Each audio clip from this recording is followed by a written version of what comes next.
Welcome to Artisans of Ancient Egypt. It was under the watchful eye of Ptah of Memphis, the god of craft and architecture, that ancient Egyptians developed the unique rendition of the world they lived in. However, it is vital to understand that their view of art, and those who created it, was likely very dissimilar to the modern concept of the word. Instead of artists, the creative culture had skilled and respected artisans. The most significant categories of specialties for crafters were drawing, painting, sculpture, and metalworking.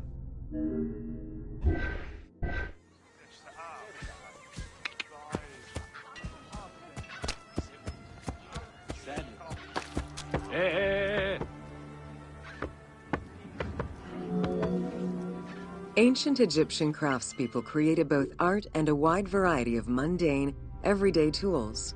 Every item created had a specific purpose and was produced by anonymous artisans who worked alone or with a team. Most crafts, such as pottery and metalworking, were utilized for everyday items. Luxury goods and artwork illustrations served temple rituals and were not meant for public display. Artisans rarely signed their names to the work, though they were clearly aware that they possessed a unique skill and talent for the task.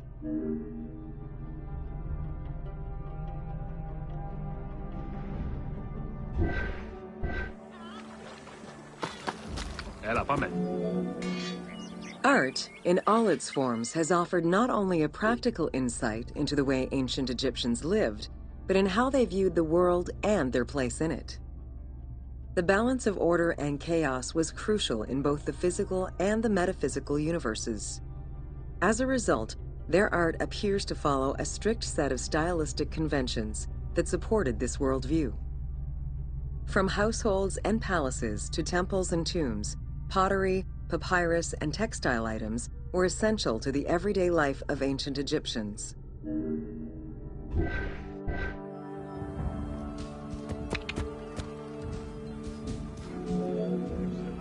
In ancient Egyptian culture, drawing was used as illustration, such as seen in the Book of the Dead.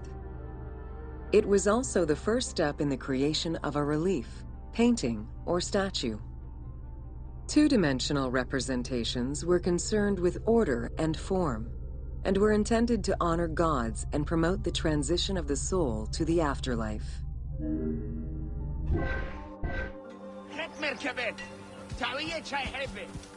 Amen. Whoa!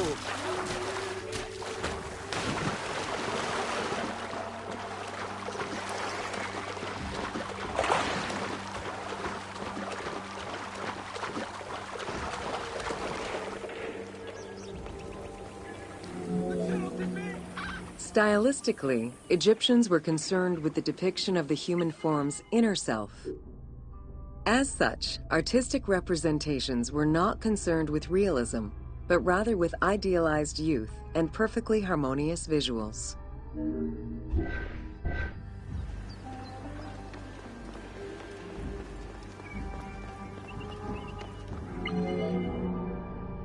An exception to this were scenes depicting hunting and battle, where the environment and enemies moved in lively, even chaotic ways. Animals and foes were depicted piled up, as if describing chaos, with Egyptians standing in solemn, disciplined poses, bringing order to the scene.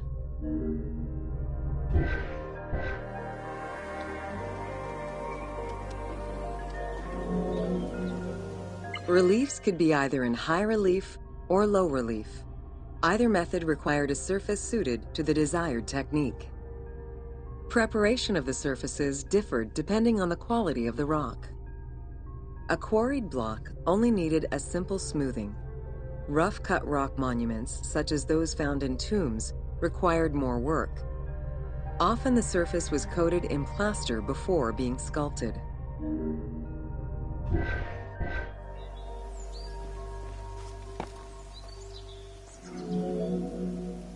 For reliefs, preliminary sketches were drawn in red, then framed with a red grid to position the elements of the scenes. Corrected sketches were in black, and once approved, the scene was ready to be carved. This method likely explains the name given to relief makers, the one who draws the outlines.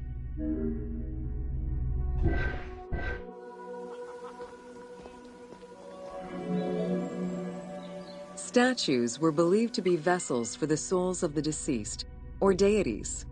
That is why a sculptor was called the one who makes it live. This divine duty earned them the utmost respect. As with a relief, creation of a sculpture began with a drawing. Most statues were made of quarried blocks of stone, primarily limestone, though sometimes harder stones such as quartzite were also used.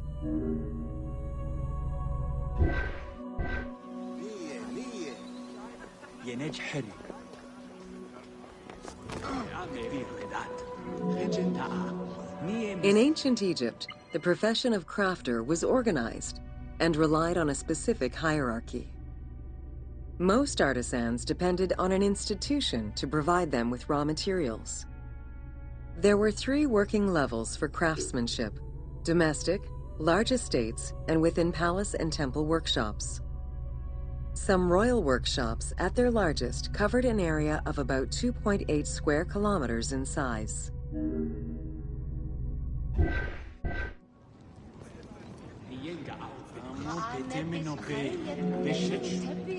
At the domestic level, most Egyptians were craftspeople to a greater or lesser extent. The ability to repair tools was a daily necessity. Crafted everyday items could also be bartered for at the local market. Artisans with skills but lacking in resources worked at large estates, where the elite provided them with space to work and raw materials. The most skilled artisans were employed in royal or temple projects and benefited from a special status. They were provided with good workspaces and considered to be highly skilled.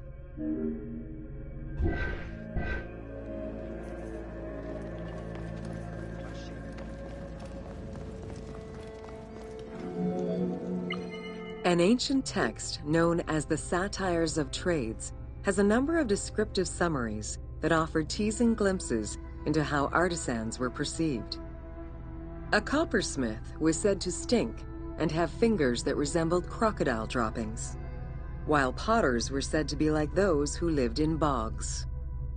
This view was likely exaggerated in order to highlight the most enviable position of all, that of the scribe.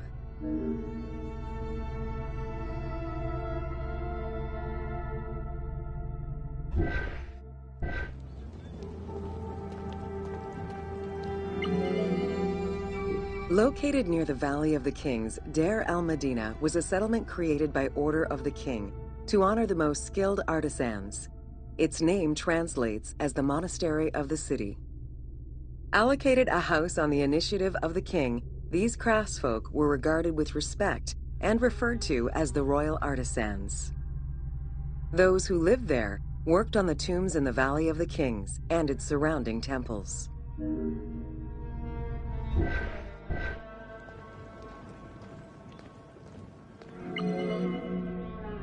Archaeologists believe the site was home to skilled and respected artisans for over 400 years. It is considered one of the most important discoveries relating to Egyptian daily life. While much of the focus of Egyptian archaeology was on its kings and queens, it wasn't until the excavation of Deir el-Medina that Egyptologists were given a valuable window into the community life of ancient Egyptian artisans.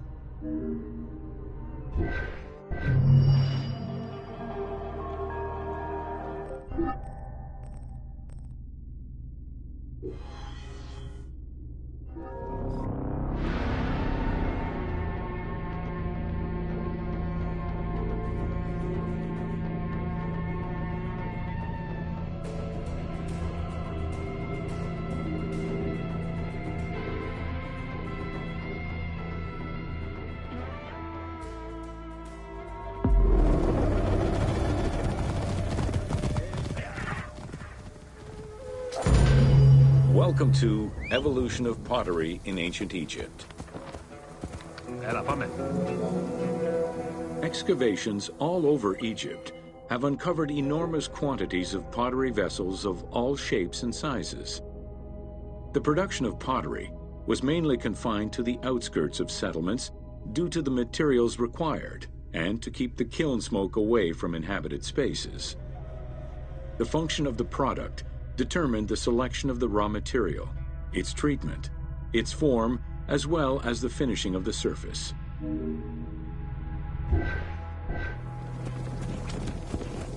Amen. Ha! Pottery was essential to ancient Egyptians' daily lives. It was used in all aspects of life, from the storage of grains and liquids to containers within the tombs of necropolises. The most common pottery was made from Nile silt that resulted in a reddish-brown clay. Limestone clay, which made for more attractive pottery, was only found in Upper Egypt.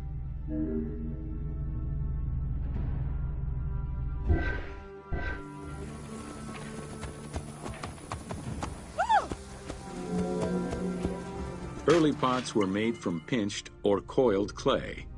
Chopped straw, ashes, and other minerals were added, and the mixture was then smoothed and decorated before being put in the oven. Pots were fired in bonfires or enclosed within a brick kiln.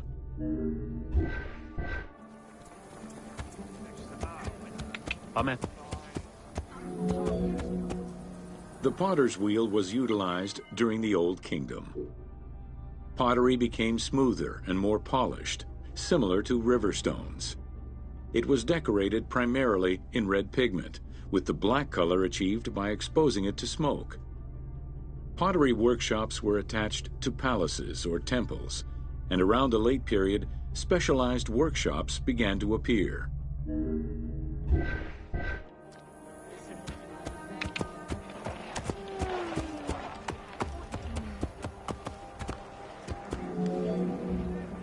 Quartzite particles, which created the rich blue or green glazing, became common during the New Kingdom.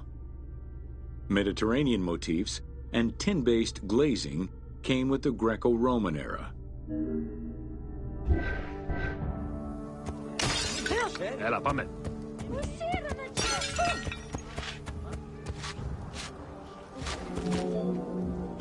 Potsherds could be found anywhere and were the most common canvas for writing or drawing, in comparison to the more expensive papyrus sheets. Named after their Greek description, ostraca contained daily life records, letters, or could be drawn upon. Artists drew sketches for temples and tombs, or simply for leisure.